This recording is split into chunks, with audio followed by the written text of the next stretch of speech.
Eh bien, les débats de ce dimanche ont été très passionnants.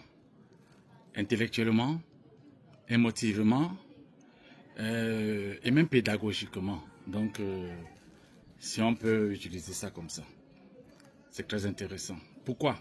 Parce qu'il était question de savoir si... je pense que tous les débats ont tourné autour de ce que Elimbi Lobe a eu à dire.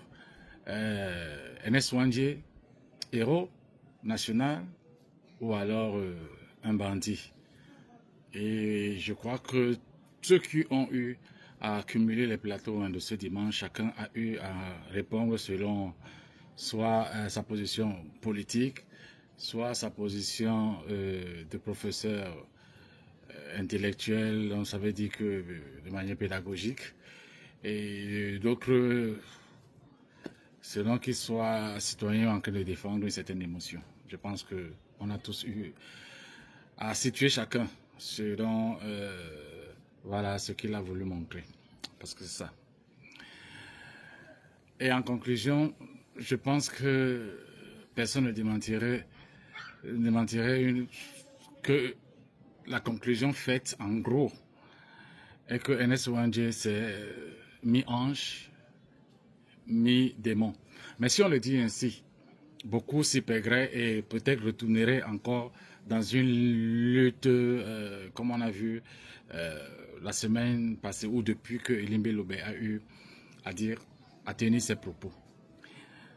Pourquoi mi-ange? Parce que quelque part, on le reconnaît, le fait de s'être battu pour l'indépendance. Il s'est battu pour cette indépendance aux côtés des autres indépendantistes, hein, parce que quand on veut parler des autres nationalistes, il faut savoir que tous les nationalistes ne sont pas UPCistes.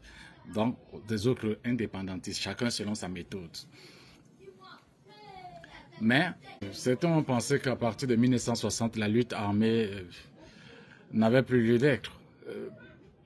Le Cameroun était indépendant, même si c'est une indépendance factice, qu'il fallait commencer à construire l'État.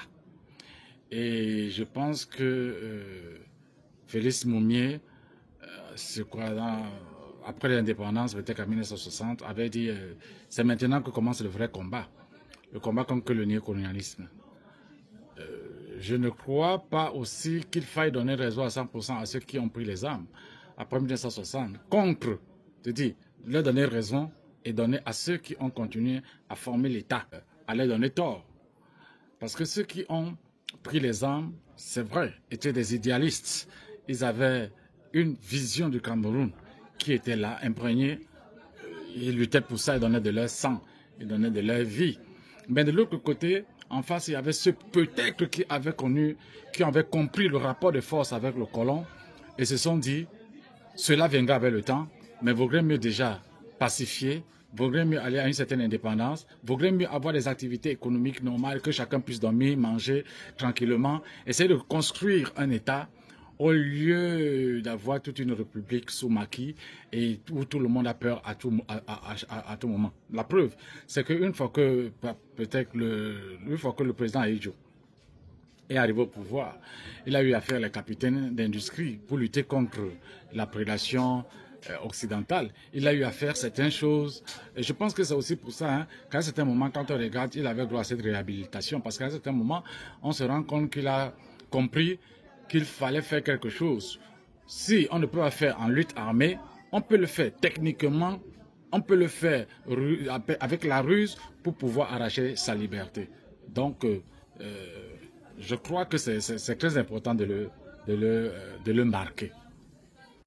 Après 1970 et surtout après 1972, beaucoup ont eu à soulever certains points qui donnent toujours à réfléchir par rapport à l'UPC dans la lutte armée, par rapport à l'UPC qui s'est rendu compte que la méthode pacifique peut-être n'était pas celle qui pouvait faire plier le colon. Il fallait prendre les armes.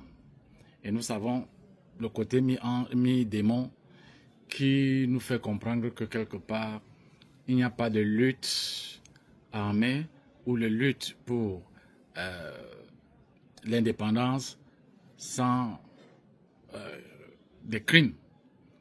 Disons-le ainsi, ceux qui viennent défendre les libertés, ceux qui viennent avec une lutte armée, sont responsables parfois de plusieurs exagérations. Exagérations dans leur manière de faire et de pouvoir et de certaines actions. Là, nous parlons des crimes, nous parlons des actes posés. Mais si nous prenons le fait que Ernest Ouandja a été réhabilité, et là, ça devient intéressant. Parce que dans cette même loi de réhabilitation, signée par le président Paul Biya, il y a eu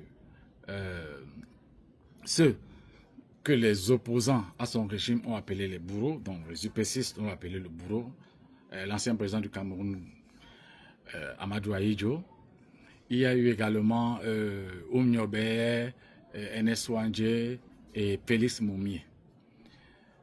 On va se rendre compte que c'est trop complexe. C'est trop complexe parce que si le président Paul Biya a eu à aligner ces 4 noms sur même une loi de réhabilitation, nous devons comprendre que c'est très complexe. Nous n'avons pas tous les éléments. Et une réhabilitation ne veut pas dire qu'on a oublié ce que tu as eu à faire. Parce qu'il ne faut pas oublier que le président Ahidjo était condamné.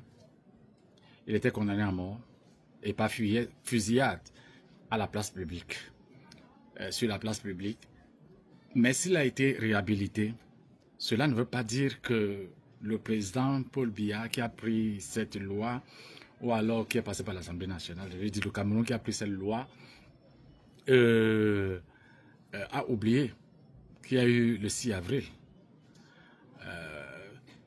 Le 6 avril a été, c'est l'histoire du Cameroun. Si on a réhabilité Ernest Ouandja, cela ne veut pas dire qu'on a oublié qu'il était peut-être à la tête de certaines actions, dans l'exagération de ses positions et certaines des actions commises, notamment ceux qui parlent du Mungro. Je pense que Libi Lobati, les premières victimes des exactions, les premières victimes des positions de Ernest Ouandja, c'était ses propres frères, frères, je veux dire de la région de l'Ouest. Donc, frères, entre guillemets, parce que nous sommes tous Camerounais. Et je ne pense pas qu'il luttait juste pour, voilà, pour une partie du Cameroun. Donc, c'est un peu ça qu'il faut comprendre. Et dernièrement, dans la précédente vidéo, j'étais en train de dire qu'il faut absolument mettre le débat sur la place publique. Et voilà, depuis ce dimanche, certaines personnes commencent à comprendre. Ceux qui refusent de comprendre sont tout simplement ceux qui ont fait le deal de l'émotion. Ceux qui veulent à tout prix défendre certaines positions, que ce soit les positions ethniques, ethnologiques, ethnocentristes, peut-être même ethnofascistes. Voilà. Mais je pense que ça commence à s'éclaircir et ça va continuer. Il faut juste comprendre que lorsque quelque chose se passe dans un État se construit, ça se construit avec le temps, 200 ans, 300 ans. Il ne faut pas aller très vite en besogne.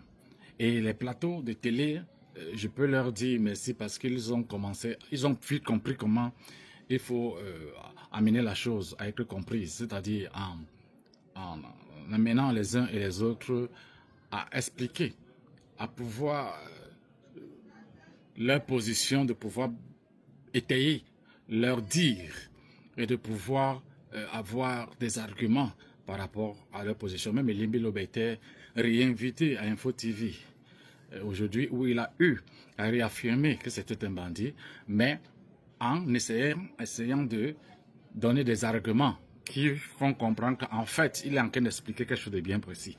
Donc, à chacun de pouvoir comprendre cela. En gros, donc, sur cette vidéo, je pense que nous pouvons dire oui, s'il a été ange, il a les points sombres parce qu'il ne peut pas avoir une lutte armée. Dans toutes les luttes d'indépendance et dans toutes les luttes, il y a toujours des points sombres qui font en sorte qu'à un certain moment, on ne peut pas faire les omelettes sans casser les œufs. Mais, et je voulais terminer par là, c'est très important de savoir qu'il y a ceux qui sont arrivés au pouvoir, ceux qui ont gouverné et qui ont formé l'État, ceux qui ont essayé d'apaiser les tensions entre tribus, ethnies dans la société camerounaise sans passer par le maquis. Jusqu'en 2025, on peut dire que ceux qui ont choisi cette lutte armée, ceux qui sont ancrés dans l'UPC, qui ont formé et même c'est quoi, l'Assemblée de la Libération, ALC, quelque chose comme ça. Je ne pense pas qu'ils aient eu les victoires. Dans la mesure jusqu'aujourd'hui, l'UPC n'est pas arrivé au pouvoir. Jusqu'aujourd'hui, il n'y a pas vraiment dans l'Assemblée nationale une influence capitale pour l'UPC. Vous allez me dire qu'on a tout fait pour zigouiller l'UPC, mais je pense qu'on peut y arriver, on peut zigouiller l'UPC si ceux qui sont venus après Oumniobe, après Neswandje et tous les autres n'ont pas fait montre de beaucoup d'ingéniosité pour prendre le pouvoir. C'est dommage pour l'UPC. Et il faut